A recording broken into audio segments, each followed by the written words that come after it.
কোরবানির ঈদকে সামনে রেখে ক্রেতাদের চাহিদা পূরণে ব্যস্ত সময় পার করছেন বরগুনার কামার শিল্পীরা। পশু কোরবানিতে ব্যবহৃত দা, বটি, ছুরি, চাপাতি সহ বিভিন্ন প্রয়োজনীয় যন্ত্রপাতিতে প্রতিটি দোকান সাজিয়েছেন এসব কামার মালিকরা। তবে এবছর ক্রেতাদের আনাগোনা কম থাকায় বিক্রি কমে লোকসানের শঙ্কায় পড়েছেন এসব দোকানের ব্যবসায়ীরা। নতুন মালগুলো কোনো চল নাই, কিছু পুরন কাজ আসছে, ঠিক আছে, পুরন কাজ আমরা করতে আছি কিছু, কিন্তু নতুন মাল আমরা এই যে বানাইছি আমরা খুব বিপদে আছি। নতুন মাল আমরা কি করব?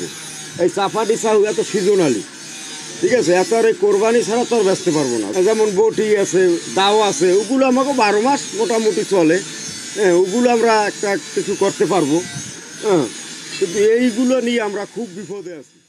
কুরবানির ঈদের অপেক্ষায় বছর জুড়ে এক প্রকার ঝিমিয়ে পার করেন আধুনিকতার ছোঁয়ায় অস্তিত্ব সংকটে ভুগতে থাকা বরগুনার কামার শিল্পীরা। কুরবানির ঈদে অসংখ্য মানুষ পশু জবাই করতে প্রয়োজনীয় সরঞ্জামাদি কিনতে ভিড় করেন কামারদের বিভিন্ন দোকানে। ফলে এ সময় বিক্রি ভালো হওয়ায় সে টাকায় সারা বছরের ধার দেনা পরিশোধ করেন ঝিমিয়ে থাকা এসব কামাররা। এবছর কোনো আমাগো কাজবাজ কিছু নাই এবং নতুন মালের কোনো চাহিদা নাই।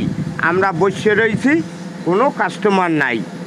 কেউ যদি না নেয় ক্ষমা তো আর দেওয়া যাইবে না। আমরা যদি না বেচতে পারি আবার ভাণ্ড বইয়ে থইয়ে দেবো। আমরা তো বছরের পর এই কোরবানির আশায় থাকি। তবে এবছর ঘূর্ণিঝড় রেমালের প্রভাবে ব্যাপক আর্থিক ক্ষয়ক্ষতির সম্মুখীন হয়েছেন উপকূলের বাসিন্দারা। এতে বরগুনার অনেকেই এবছর পশু কোরবানি থেকে বিরত থাকায় পশু জবাইয়ের কাজে ব্যবহৃত বিভিন্ন যন্ত্রপাতি বিক্রি কমেছে। এছাড়া বিগত বছরের তুলনায় প্রতিটি যন্ত্রপাতির দাম বৃদ্ধি পাওয়ায় নতুন ক্রয় না করে কম টাকা খরচে পুরানো যন্ত্রপাতি মেরামত করছেন অধিকাংশ ক্রেতারা। আমরা মাদ্রাসায় প্রত্যেক বছর 35 কেজি ছুরি ধার দেওয়া হয়। ধার দেওয়ানে গত বছর নিচ্ছে 80 টাকা করে, এবছর নিচ্ছে 110 টাকা করিয়া। এবছর অনেক কিছু দাম বাড়তি, এই জন্য আমরা নতুন দা কিনি নিয়ে এখন পুরনটা এই পাইনঠিন দিয়ে কাজ করতেছি।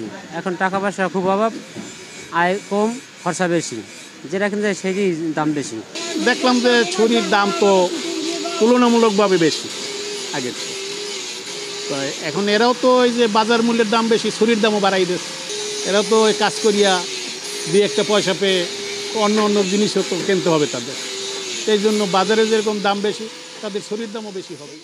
সরেজমিনে বরগুনা পৌরসভার পৌর মার্কেটের পিছনে নির্ধারিত কামার শিল্পীদের দোকান ঘুরে দেখা যায় প্রতিটি দোকানে কয়লা দিয়ে জ্বালানো চুলার আগুনে লোহা গরম করে পিটিয়ে বিভিন্ন যন্ত্রপাতি তৈরি করছেন কামাররা। তবে নতুন তৈরির থেকে পুরাতন যন্ত্রপাতি মেরামতের কাজই বেশি। এছাড়া দোকানে তৈরি করে রাখা বিভিন্ন ধরনের নতুন যন্ত্রপাতির দাম তুলনামূলক বেশি হওয়ায় কিনতে এসে ফিরেও যাচ্ছেন অনেক ক্রেতারা।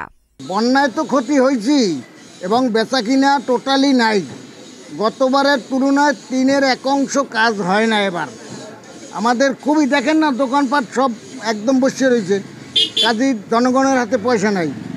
একে তো মাল জিনিসের দাম বৃদ্ধি, দ্রব্যমূল্য ঊর্ধ্বগতি, এবং আমাদের কর্মচারী দিয়ে টিকে থাকার মতো কোনো পরিস্থিতি নাই। আমাদের প্রধানমন্ত্রীর কাছে আমার আবেদন, যাতে অচিরে আমাদেরকে একটা বরাদ্দ দেও, যেখান থেকে দেও, খালের পার দিয়ে দেও, নদীর পার দিয়ে দেও, আমাদেরকে সুদ দিলেই হয়। তাইলে আমরা এই ব্যবসাটা টিকিয়ে রাখতে পারবো, নচেত অচিরেই এই ব্যবসা বন্ধ হয়ে যাবে।